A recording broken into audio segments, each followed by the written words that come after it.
you want to lock in, lock out, lock up, or lock down, remember, master locks are tough under tough conditions, tough under pressure, tough under fire. We're delighted you could join us today for the Trans-South 500 from Darlington, South Carolina, brought to you by Dodge, a performance revolution and American revolution. And by Quaker State. The big Q stands for quality. Always has, always will. And by Mr. Goodwrench. No one knows your GM car better than Mr. Goodwrench. No one. Whether 211 laps completed here in the Trans-South 500 as the race fans settle back for some more racing action that we'll be going to in just a moment. We are yellow right now. The leaders show Dale Earnhardt in the top spot, but Bobby Allison now in second, Joe Ruttman third, Darrell Waltrip fourth, although Waltrip is having some problems. Neil Bonnet in fifth position. Now, Darrell has been in for numerous pit stops here in the last few laps. Let's go down to the pit area where Dick Berggren has this updated report. Well, Darrell Waltrip's problem is really one they're still trying to diagnose. They know they have a problem underneath the car somewhere. At first, they weren't sure. They thought maybe the car was even on fire. It was throwing sparks. They thought they might have picked up some sort of debris, so they're working on it. Here, however, is definitely the problem with Morgan Shepherd's car. This is the rotor button. This controls the timing. And look at how that pin moves back and forth. That pin has got to be absolutely fixed, stable, or the timing in the car gets fouled up. They've got a new one of these on now, so Morgan Shepherd ought to be back to the speed he was at before he had this problem. And he was looking very strong, but when the green came out for the time before this, coming back to green from yellow, he just simply lost power in that car. Now, both Tim Richmond and Darrell Waltrip are on the apron of the racetrack and about to come in for another stop. Well, what Waltrip's doing is trying to stay on the lead lap. So he comes in each time, they jack it up, look underneath there, work as much as they can for 15 or 20 seconds, and drop the jack and send them around again.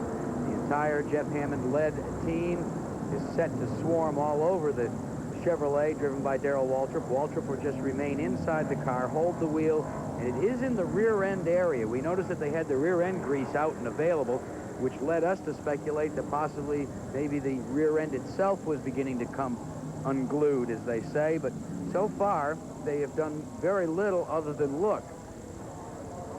So we're just taking a look at Darrell Waltrip talking back and forth to Jeff Hammond, his crew chief, letting him know. Again, Darrell running in the top five, being posted in the fourth position, but this is not a good place, Bob, for the fourth place man to be sitting on pit road. Well, that's for sure. There's Ricky Rudd's car on the hook being taken off of the racetrack. Again, both Gant and Rudd are okay from their accident over in turn number one. And you know, a guy that's looking real strong here is Bobby Allison. He certainly is in a good position to win this thing. He is in a good position to win it, and as I said early in the telecast, 1986 has presented a totally different Bobby Allison than we saw in the last 2 years or so. He's jovial, he's happy, he has a spring to his step again. He enjoys racing. It doesn't seem to be as much of a chore. Even right down to testing and practicing, Bobby's always out there and enjoying it. Let's go down to Dick Berggren. Well, I'm with Harry Gant, who was involved in that incident. Harry, what caused the crash? Well, you know, the slow cars try to run you all the way down the corner, and you try to get by them, you know, and they run in so hard that they see you coming, I reckon. They try to get by in front of you. And he go in real hard and slid off about 3 inches on me, and I couldn't stop, and I was going on by on the outside, but I figured he was going to back on off and hold it down. He moved up a little bit, and I, you know, 6 inches all we caught him in the back end, and there we went. I went around, Ricky Rudd got me then. But it's been a problem all day at those slow cars. Lap cars, they won't let you go when you drive into the hole.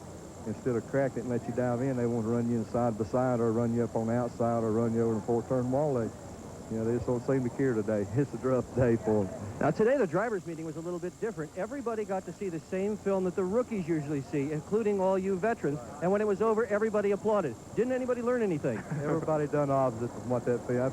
They told them what to do this morning. Everybody's done real bad today. You know, everybody out there is wanting to race you. Nobody won't let you go by. You know, when you're trying to race to win the race, other cars are just racing to be there. They want to race the leaders all the time. They don't want to let you go by. Well, Harry Gant obviously disappointed. He's out of it. But Harry will be back another day, certainly, and in the winner's circle, you can bet on that.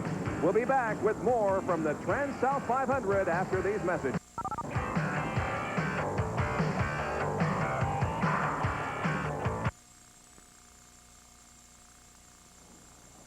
Here at Precision Tune, tune-ups and oil changes are all we do.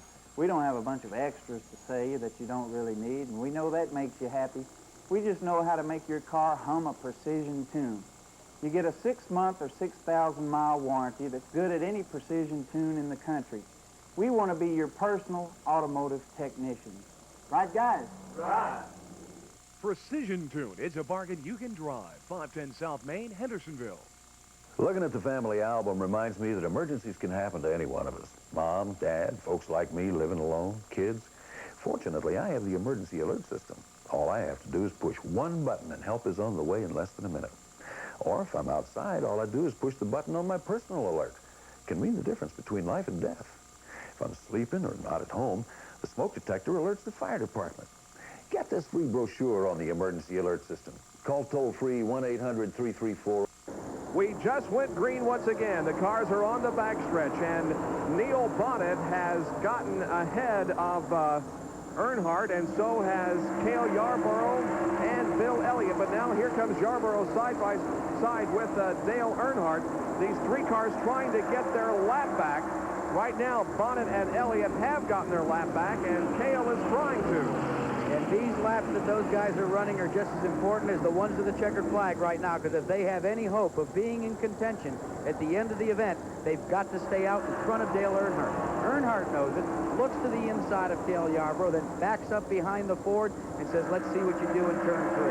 Earnhardt once again inside of Cale Yarborough. Let's see if Earnhardt can pass him, and as Yarborough gets just a little squirrely off the fourth corner, and Bobby Allison also passing Cale Yarborough, so Cale does go a lap now.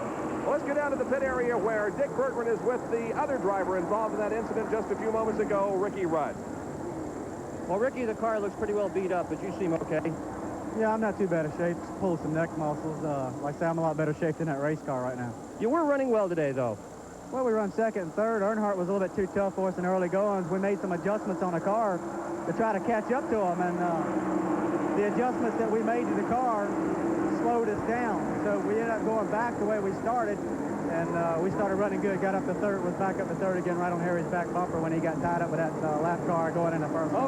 Okay, we've got a yellow flag on the speedway. There is a car outside way on the racetrack. And that is Jimmy Means in car number 52 at the in turn number 3. Now they're racing back to the yellow, and it appears as if both Neil Bonnet and Bill Elliott will gain their laps back. Here they come off of the fourth corner, and they cross the stripe, and yes, indeed, both Bonnet and Elliott get their laps back. So now we're going to have 6 cars on the lead lap instead of 4, as both Bonnet and Bill Elliott will circle the entire racetrack and catch up to the rear of the field to be on the lead lap. And have you noticed that Bobby Allison is hanging right in there on the back bumper of Dale Earnhardt, as we see Jimmy Means, who looped up there in turn number 3. We believe he's all right, but he is being talked to. He's about to climb out of the car, we believe. He's receiving some assistance, but yes, there is Jimmy Means climbing out of the car and appears to be in good shape. It occurred in turn number 3, Jack. Well, you can see he's already gone spinning up in the wall. He does what's right, tries to keep it up against the wall, then it starts to come down right in front of everybody. He's got the wheels locked up like you should, points the nose of the Pontiac, reverse steers it, comes to a stop. That's tough for a guy like Jimmy Means. That is the one and only super speedway car that gentleman owns. That's the only 86 model he's got, and he's got Talladega coming up. Not one of the more well-financed teams. Jimmy pretty much running his own operation, and you damage the car, you lose a lot of money. Joe Ruttman back out on the racetrack after a pit stop. Here comes Neil Bonnet, also Bill Elliott in for routine maintenance, while Dale Earnhardt stays out there on the racetrack. We might update you on Jody Ridley's situation. He went behind the wall several laps ago, but has since come back out onto the racetrack and rejoined the race.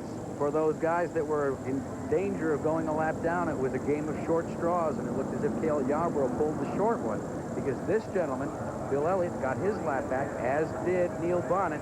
And remember, Michelle Yarborough went down a lap and is still down a lap behind Dale Earnhardt. 221 laps completed as Bill Elliott goes back out onto the racetrack. The pace car remains on the speedway, so it'll be a couple of more laps before we resume our racing. We'll take this break and be right back to Darlington, South Carolina.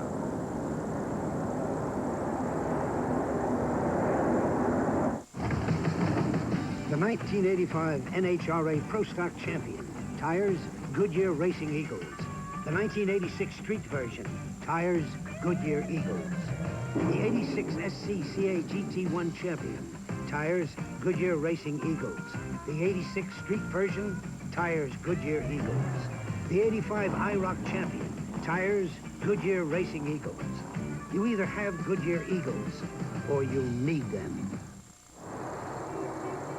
At his last tune-up, Jim McGill forgot to change something very important, his engine belts. After 4 years, belts can break anytime.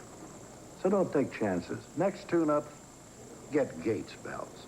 More mechanics install Gates and more people rely on them than any other belt made. Remember, if your car's 4 years old, get Gates before it's too late. When the big Q flows, America goes. Still beautiful, Dad. Took your brother through college, take you wherever you want to go. On Quaker State. Right. Smooth oil flow is what you want, protects the engine. See, Quaker State starts with Pennsylvania-grade crude, delivers stable viscosity. You get great protection with the big Q. Hey, how come you know so much? From listening to you. Quaker State. The big Q stands for quality. Always has, always will. One can of WD-40 just doesn't seem to be enough anymore. Americans are finding more ways to use it than ever. Now's the best time ever for you to double up on WD-40. It's not just that you could win $5,000 in WD-40's Double Take Sweepstakes. It's that you could win $10,000. But not for long. Look for this display to enter the WD-40 Double Take Sweepstakes. Prizes total $80,000 in cash and shopping sprees. Well, I'm with Richard Childress. He owns the car that's in the lead right now, driven by Dale Earnhardt. And on this caution flag, you've been looking at lap charts. What do you see? Well, it's doing about like we had anticipated. The race pace has picked up a whole lot. And, started out around a 32.50, and we're back to like the last time we ran 31.60 to start out. Settled down around a 32.20. So, you know, we're about where it was anticipated. What is he telling you about the car? Is he happy with its performance? Yeah, he says the car is doing what he wants to, and, you know, earlier he kind of backed off a little, but now he's just running it whenever he has to. There's still a lot of race to go. How are you going to run from here to the checker? You know, we'll leave that pace kind of up to Dale, but, you know, we're just a little over halfway, and we're just hoping we can get those last 3 laps in today. They've had trouble with those last 3 laps. On 3 occasions, they've dropped out with only 3 laps to go, so that's the point of the race that they're really watching for. That certainly was the case last weekend at Bristol when Dale was running up front, and then all of a sudden, with about 3 laps to go, dropped to the inside of the racetrack and fell out of competition, although he did end up in 6th finishing spot in that Valley Dale 500 last weekend at Bristol.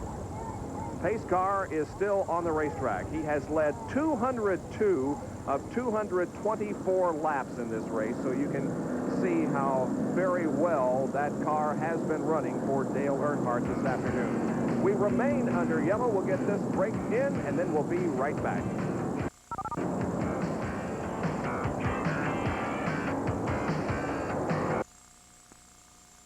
Dear Naomi, all is lost. Hostile natives captured my jet ski. My round-the-world trip has ended tragically. Please, don't bother to search. I'll never forget you or your mother. Aloha, Henry. You like Kawasaki Hank, baby? Oh, no, not now, Hanoki. I'm too bereaved. Del Kawasaki Center in Hendersonville. Would you take something with a label like this? Or this? Or this? Or this? And what if you knew that this announcement is being brought to you by the American Heart Association, the American Lung Association, and the American Cancer Society? Don't pull the trigger.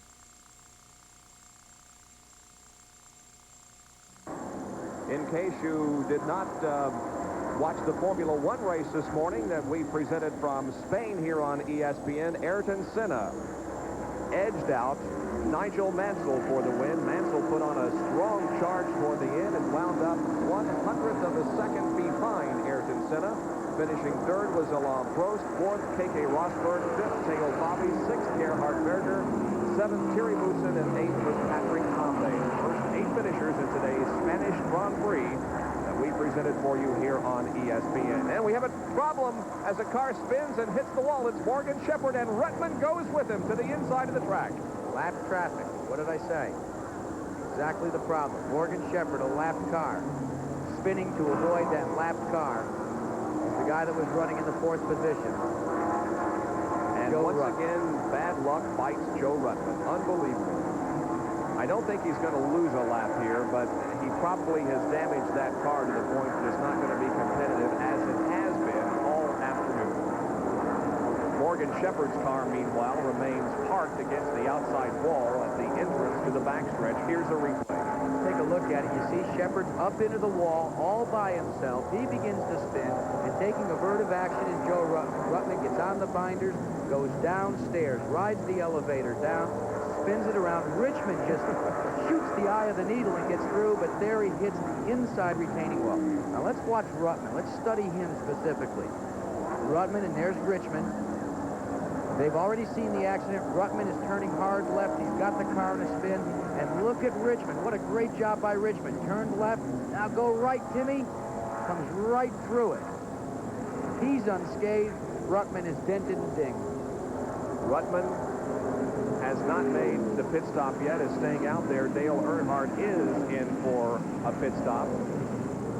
This is the 9th caution period of the afternoon, and there is the body damage suffered by that Morgan Shepherd car as it limps home. Earnhardt back onto the racetrack. Harry Gant, by the way, is back on the track. Just as this yellow flag came out, Harry went back out onto the racetrack, and he is matching the number on the side of his car, 33 laps down. Well, it kind of looks like a Darlington car about this time. We usually see 1 or 2 of them that have been through the war. Pit crews peel all the sheet metal off him. But he's going to be a lot of laps down. He'll have his hands full driving something like that, too, Bob. A spin has brought out a caution flag, the spin involving Morgan Shepherd and... This is an expose on the new Ford Escort EXP. Expressive. Expansive. Experience a new form of 2-seat excitement. Ford Escort EXP. Have you driven the best-built American cars? Have you driven a Ford lately? Once American manufacturers were proud to put Made in the USA on their products. Unfortunately, more and more companies are having their products made overseas. At Cooper Tools, our tools are still American-made.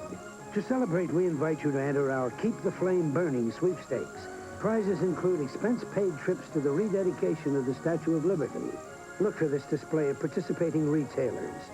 Cooper Tools, still proudly made in the USA.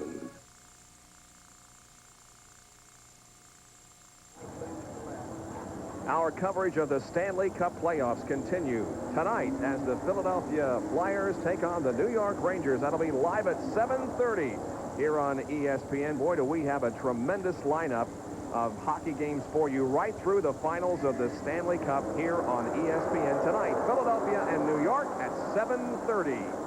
The green comes out on the Trans-South 500 once again. Here we go, back to racing. Darrell Waltrip is the leader. And Yarbrough's trying to get his lap back this time from Waltrip. He's down low, coming out of turn 2. They are side by side, trying to pick up that position. Yarbrough needs it to get back on the lead lap. Waltrip pulls away, and Richmond goes to the inside. 3 abreast through there. Somebody has to give. Richmond did.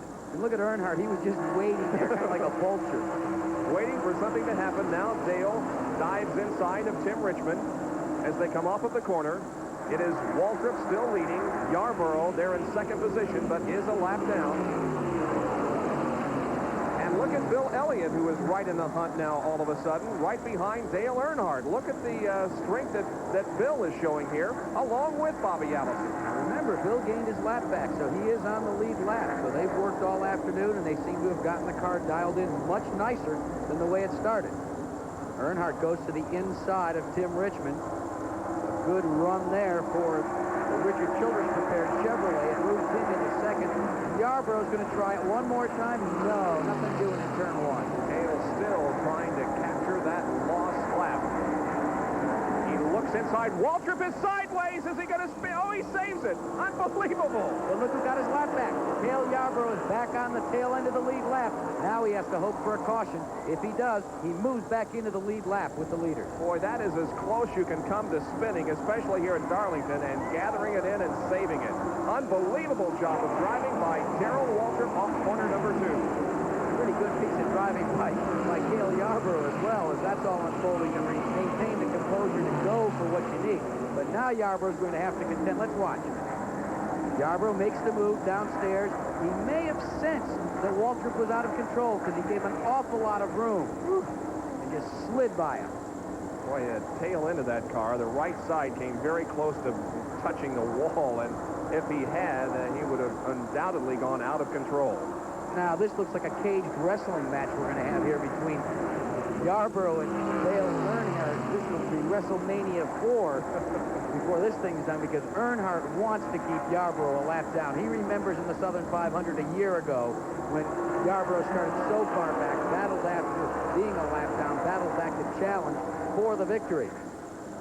You just got to admit that Earnhardt looks as strong right now as he did in the early stages of the race. He moves side by side with Cale Yarborough out of the fourth corner. They come down the straightaway, and Cale is a lap down once again. Yeah, because that was Earnhardt's line. The old rule. He had the windshield post up. Cale had to let him get by. I questioned if he was going to, but he had to. 6 cars on the lead lap. Joe Ruttman, who was involved in that spin over the backstretch with Morgan Shepherd, is 6th. Let's get more on that from Dick Berggren. Well, Joe Ruttman definitely got himself in trouble. This is part of the aerodynamic nose that the Buick teams tried to get on their cars. That came off Joe Ruttman's automobile. They changed 2 tires on the car, beat on the sheet metal. And Kenny Bernstein was just in this pit area shaking his head saying, we can't seem to get a break. This doesn't happen in drag racing. Joe Ruttman is unlucky, isn't he? Oh, I'll tell you, Bob, he is so unlucky that if he bought a suit with 2 pairs of pants, he'd burn a hole in the jacket. Alan Kulwicki scraping the wall out in turn number 2, but he keeps going, so no yellow. That is unlucky. I've had it happen. There's Alan Kulwicki from Milwaukee, Wisconsin, in contention this year for Rookie of the Year honors. You know, something ought to be said about Alan Kulwicki, too. He's doing it the hard way. He's doing it by himself, and that is the only race car that the team owns. He owns 1 race car. He's brought it to every race he's competed in. The Quincy's people providing the sponsorship help.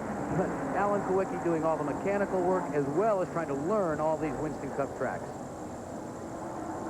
Meanwhile, up front, it's still Dale Earnhardt leading Cale Yarborough and Tim Richmond, a couple of lap cars down the straightaway. And you know who looks better and better? Remember, he made that spirited run to the back, Richmond? Well, now he's starting to show a little more muscle, seems to be a little better in the car. So it's obvious that whatever was wrong with that car, they either fixed it or were able to repair it sufficiently to keep Richmond in the hunt and in a competitive hunt.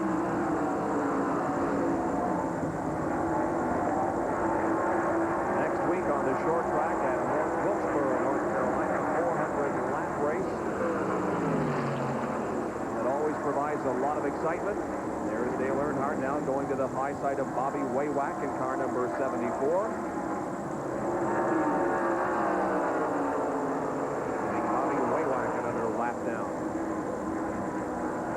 Regular followers of auto racing in 1986, Winston Cup in particular, have seen this situation so many times. Dale Earnhardt at Daytona was right in the contending position, right to the end with Jeff Bodine.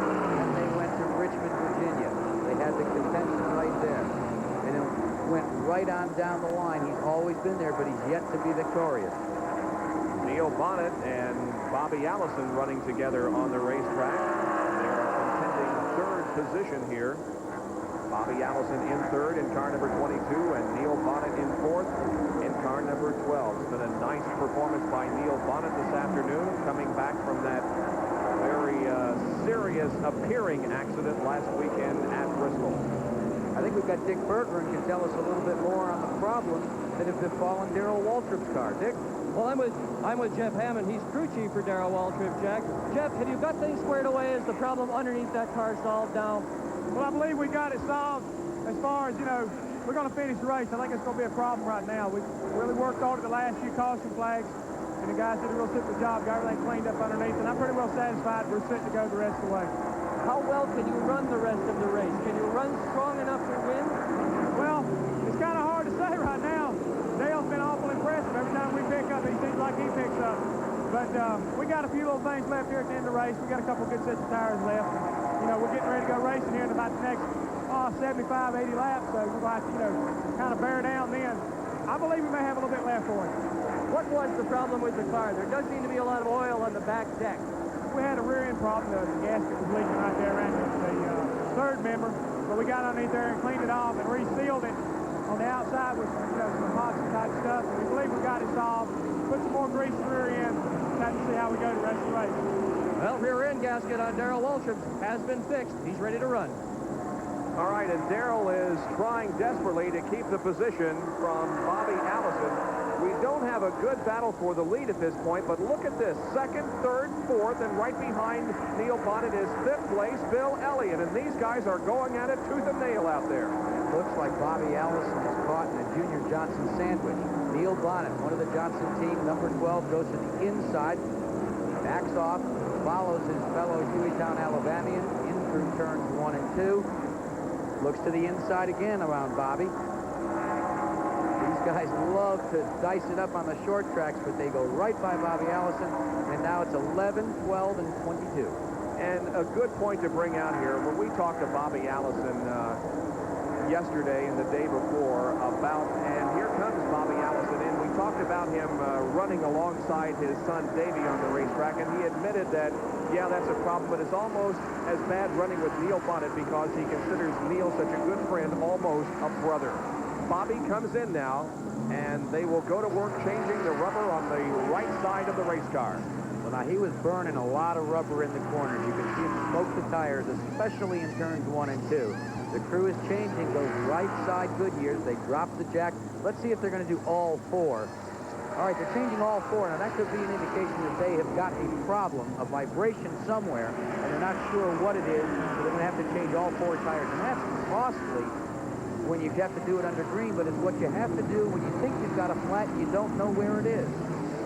That's exactly the situation with Bobby Allison. He's back out on the racetrack, but it's a very costly stop for the Hueytown, Alabama driver. He goes a lap down on the field, and so 5 cars now remain on the lead lap. There is the leader of the contest, Dale Earnhardt, completing lap 261.